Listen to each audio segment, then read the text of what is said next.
Escape! Le prego, escape!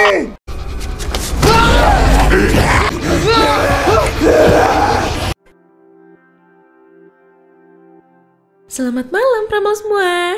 Lagi pada ngapain nih? Udah jam-jamnya santuy kan ya? Pas deh ya kalau gitu. Biasalah kita nonton film dulu. Masih dalam rangka perzombian nih Pramal. Kali ini judulnya The End. Filmnya nyeritain tentang seseorang yang terjebak di dalam lift saat wabah virus zombie menyerang. Kalian bisa bayangin dong gimana paniknya coba itu? Oh ya, pemain utama di film ini ada Alessandro Roja yang meranin jadi Claudia Verona. Oke deh kalau gitu, sebelum lanjut ke alur cerita lengkapnya, boleh dong klik tombol subscribe-nya dulu. Gratis kok. Kalau udah, yuk langsung aja kita ke alur ceritanya. Di suatu pagi yang gak cerah-cerah amat, si Claudio mau berangkat kerja nih. Sebagai seorang pengusaha muda yang sukses, ke kantornya dijemput dong sama Pak Supir. Selama perjalanan, ada berita di radio tuh. Ada kericuhan di berbagai wilayah di ibu kota. Tapi Claudio cuek, malah nyuruh supirnya matiin radionya. Oke, udah sampai nih di kantor. Disambut sama Sylvia, si anak magang. Abis itu dia naik lift bareng sama si Marta, mantan selingkuhan dia. Padahal udah nikah 5 tahun loh dia, tapi masih aja ngegodain si Marta. Marta nolak, udah gak mau ngeladenin dia lagi. Dia malah neken tombol buat berhentiin liftnya.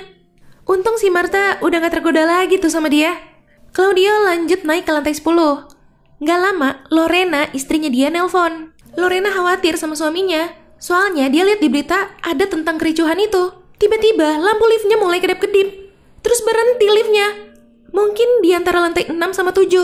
Dia langsung nyoba ngubungin petugas teknisi pemeliharaan gedung. Setelah dicek, katanya ada masalah kecil sama jaringan listriknya. Paling butuh 5 menit, dia nelpon Sarah, sekretarisnya dia. Ngasih tahu kalau dia lagi kejebak di dalam lift. Dia dengar ada suara nih di luar. Dia teriak-teriak minta bantuan. Kali aja yang denger kan? Sarah nelpon lagi, nanyain Claudio udah keluar dari lift apa belum. Soalnya si Santi klien dia itu udah gak sabar. Dia bilang punya janji lain 30 menit lagi. Dia ngubungin petugas teknisinya lagi nih. Dia minta nomor teknisi yang ditugasin ngecek masalah liftnya. Setelah ditanya ke teknisi itu, mungkin ada masalah di generatornya katanya dan harus disetel ulang. Tiba-tiba si teknisi itu ngomong sama rekannya kalau dia dengar suara. Kedengeran di telepon, mereka panik, kayak ada sesuatu yang ngejar mereka. Telepon keputus. Pas kedengeran si teknisi itu teriak. Claudio bingung kan ya, ada apa gitu. Dia nelpon petugas teknisinya lagi. Tapi emang petugas yang ini nih agak menyebalkan ya, kayak santuy banget gitu. Makin ngamuk lah si Claudio. Baru deh dia bilang mau ngecek sendiri ke sana. Ini dia udah mulai kehilangan kesabaran nih. Dia mau buka paksa itu pintu liftnya.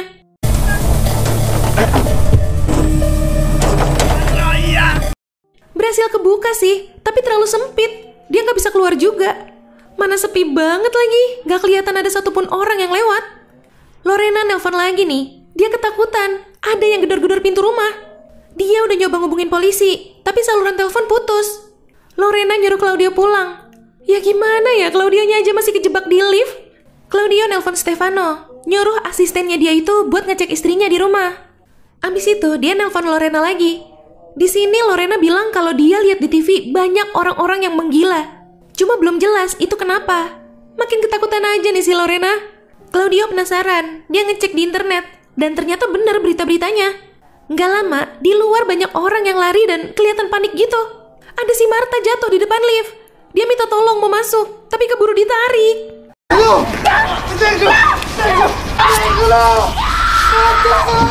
Pas dia mau ngecek ngeliat keluar, tiba-tiba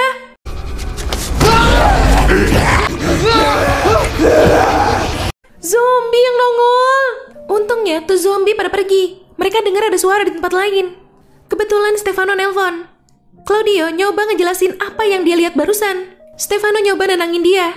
Stefano malah diserang juga itu tiba-tiba. Ini si petugas ngehubungin dia lagi. Dia bilang dia udah ngecek sana, tapi nggak ada rekan-rekannya. Claudio ngasih tahu apa yang dia lihat tadi juga ke si petugas, tapi tetap aja nggak percaya. Ada yang nerobos masuk ke ruang petugas itu. Escape! Le prego, escape! Dia juga diserang. Claudio langsung nelponin Lorena sama Sarah. Nggak ada yang ngangkat. Sarah nelpon balik nih. Baru juga diangkat, tiba-tiba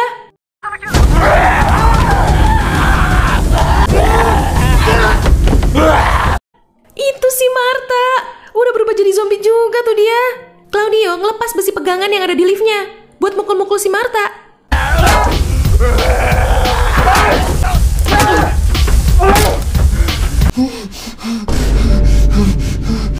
Mati beneran tuh si Martha akhirnya. Terus dipinggirin biar gak di depan lift banget. Abis itu dia nutupin darah-darahnya pakai kertas laporan perusahaan dia. Nah, ada si Sylvia tuh. Dia nyoba manggil pelan-pelan. Claudio minta tolong bantuan Sylvia. Dia mau ngelebarin pintunya. Stessa cosa, al 3, dai che ti porto fuori acqua. Nggak sengaja dong si Claudio jatuhin besinya. Ngeri ada zombie yang denger kan? Bener aja. Sylvia mau nyoba masuk.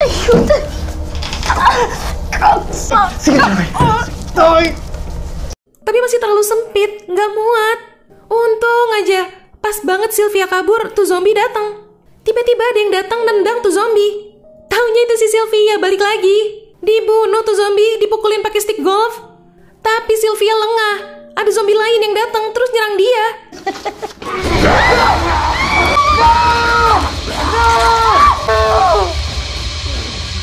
Tewas juga akhirnya dia. Ini Claudio masih nyoba terus ngubungin Lorena. Udah agak lama, tapi nggak diangkat-angkat juga. Udah hopeless nih dia. Dia angkat tuh. Lorena sekarang udah di dalam kamar. Tapi Lorena bilang ada yang mau nerobos masuk ke kamar dia. Claudio nyuruh dia ganjel pintunya pakai lemari. Sayangnya, nggak lama kedengeran Lorena teriak. Lorena juga jangan-jangan tewas. Ini ada yang datang lagi nih. Dia mau masuk, tapi nggak bisa. Mana berisik banget lagi. Ti conviene fare piano, se loro ti sentono arriva. Bener kan? Zombie-zombinya datang lagi. Saking keselnya, si Claudio malah mancing zombie-zombinya ke situ. Karena dia yakin kan, nggak akan ada yang bisa masuk juga. Prendetemi! Prendetemi! Salah banget dong si Sarah datang ke situ. Auto jadi target zombie-zombinya lah.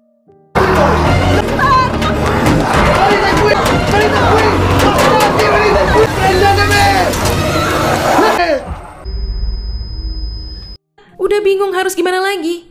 Dia nyoba ngecek YouTube nih. Ada satu video yang judulnya wartawan berita diserang di jalanan. Berarti bener ya, di luar sana juga udah ancur-ancuran keadaannya. Zombie-zombinya datang lagi nih. Mana lampu liftnya mati lagi sekarang. Putus asa udah tuh dia.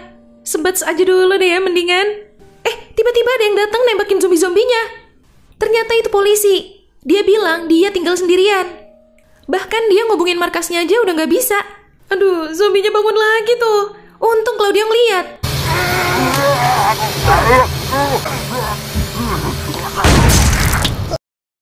By the way, si polisi ini namanya Marcelo.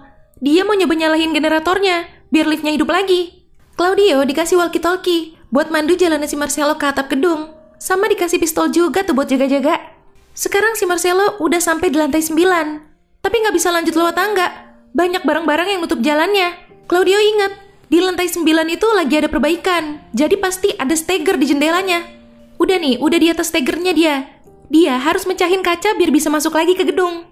Oke, ini si Marcelo udah berhasil nyalain listrik liftnya nih.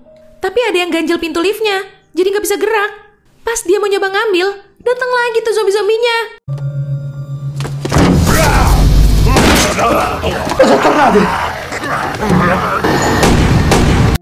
Untung tadi udah diajarin ya cara nembak yang bener sama si Marcelo.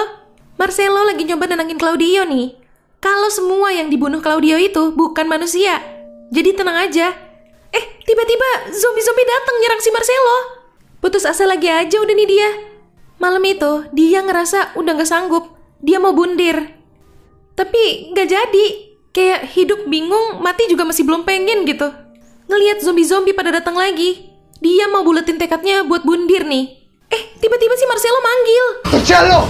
Guarda, sono qui! No ragazza, fammi entrare, c'è una botola! La vedi? Marcelo ada di atas liftnya. Nah, berhasil kebuka tuh tutup atasnya. Marcelo bisa masuk. Prendi il fucile!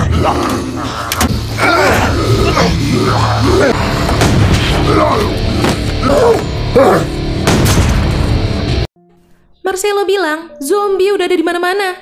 Dia berhasil ngelolosin diri, tapi kena gigit. Di sini Claudio nanya, sebenarnya gimana sih bisa tiba-tiba ada zombie kayak gini? Marcelo juga nggak tahu pasti.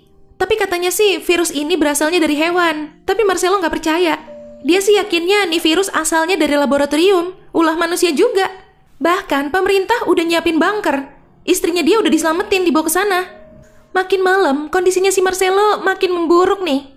Dia ngerasa udah nggak kuat. Dia bilang dia mau tidur. Tapi dia pesen, kalau nanti dia udah tidur, tolong tembak dia. Dia nggak mau jadi zombie. Udah agak lama, bener tuh, si Marcelo mulai berubah, mulai nyerang.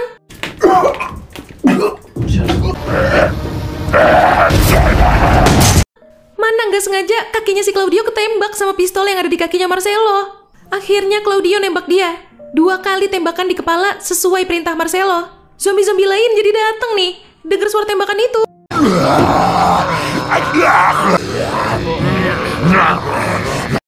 Dia nyoba nembakin pakai shotgun, tapi nggak bisa, meleset terus. Akhirnya dia nyerah. Dia sempat pingsan nih, terus kebangun karena dengar ada suara orang. Tapi taunya itu cuma halu, nggak ada siapa-siapa di situ. Tiba-tiba ada telepon nih dari nomor yang nggak dikenal. Ternyata itu Lorena, masih hidup istrinya. Katanya Lorena lari keluar rumah pas diserang itu, terus ketemu sama tentara dan diselamatin. Belum selesai ngomong ngasih tahu dia dibawa kemana, keburu mati, HP-nya lobet. Claudio jadi ada semangat hidup lagi nih setelah tahu istrinya masih hidup. Dia berhasil ngambil yang nyangkut di pintu liftnya itu. Bisa kebuka deh tuh pintunya.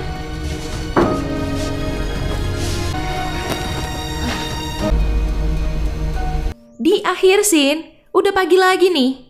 Dia beraniin diri keluar. Cuma bermodalkan shotgun aja itu ya. Dan sekarang dia udah di luar gedung. Banyak banget jasad-jasad orang di sana.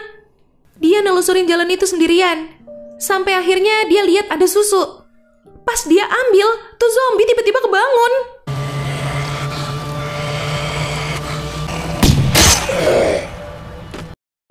Ada yang nembak zombinya loh. Ternyata ada tentara yang ngebidik pakai sniper di atas gedung. Akhirnya dia diselamatin sama tentara-tentara itu. Ya, itu tadi alur cerita dari film The End. Wah, ini sih terjebak di dalam liftnya malah menguntungkan ya. Dia malah jadi selamat dari serangan zombie-zombie kan gara-gara kejebak di situ seharian. Oke Pramal, jangan lupa ya follow Instagram kita @radiomalam.id. Sampai jumpa di ulasan alur cerita selanjutnya. Selamat malam.